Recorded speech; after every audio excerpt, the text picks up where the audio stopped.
Hello दोस्तों, आज की कहानी का नाम है कुछ भी करने से पहले थोड़ा सोचें।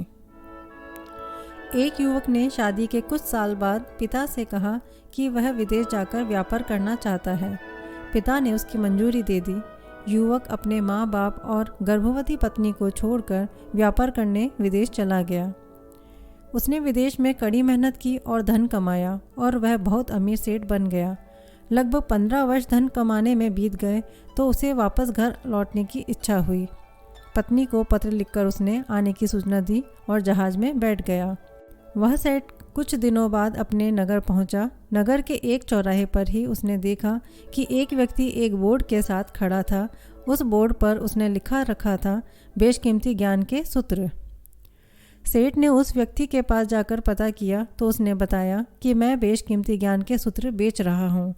तो सेठ बोला, ठीक है, एक सूत्र मुझे भी दे दो।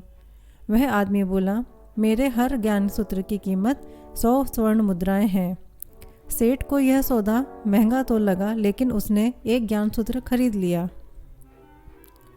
उस व्यक्ति ने सेठ को ज्ञान का सूत्र दिया, कोई भी कार्य करने से पहले 2 मिनट रुककर सोच लेना। सेठ ने वह सूत्र अपनी डायरी में लिख लिया। सेठ को अपने घर पहुंचते पहुंचते रात हो गई। सेठ ने सोचा, इतने सालों बाद लौटा हूं तो क्यों ना सीधे पत्नी के पास पहुंचकर उसे सरप्राइज़ दूं। घर के चौकीदारों को इशारों से अंदर कुछ भी कहने से मना कर दिया और सीधे पत्नी के कमरे में गया। वहां का नज़ारा देखकर वह चौंक गया। उसने देखा कि उसकी पत्नी के साथ एक युवक सोया हुआ था। यह देखकर सेठ गुस्से में आग बबूला हो गया। वह सोचने लगा कि मैं परदेश में उसकी चिंता करता रहा और यह यहाँ अन्य पुरुष के साथ सो रही है। आज मैं इन दोनों को जिंदा नहीं छोड़ूंगा।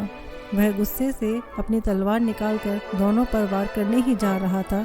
इतने में उसे 100 स्वर्ण मुद्राओं के बदले जो ज्ञान सूत्र खरीदा था उसकी याद आ गई। कुछ भी कार्य करने से पहले 2 मिनट सोच लो।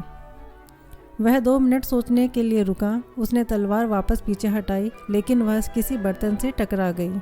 बर्तन के गिरने की आवाज़ से पत्नी की नींद खुली। आंख खोलते ही उसने अपने सामने अपने पति को देखा तो वह बहुत खुश हो गई और बोली, आपके बिना जीवन सूना सूना था। इंतज़ार में इतने वर्ष कैसे निकल गए यह मैं ही जानती हूँ। पत्नी ने इतना बोलकर पास सोए हुए युवक को उठाते हुए बोली, बेटा उठ जा, तेरे पिताजी आए हैं। युवक उठकर जैसे ही पिता को प्रणाम करने झुका तो माथे की पगड़ी सेठ के पैरों में गिर गई। उसके लंबे लंबे बाल बिखर गए।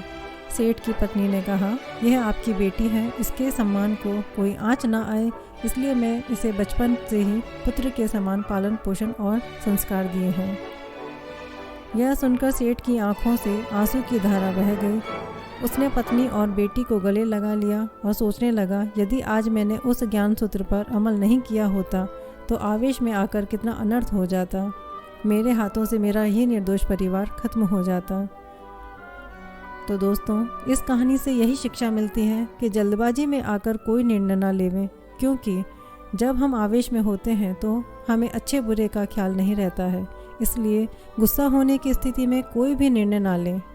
कुछ देर रुकें और दिमाग ठंडा होने दें और फिर सोचें कि क्या सही है और क्या गलत है। मेरी इस कहानी को सुनने के लिए शुक्रिया।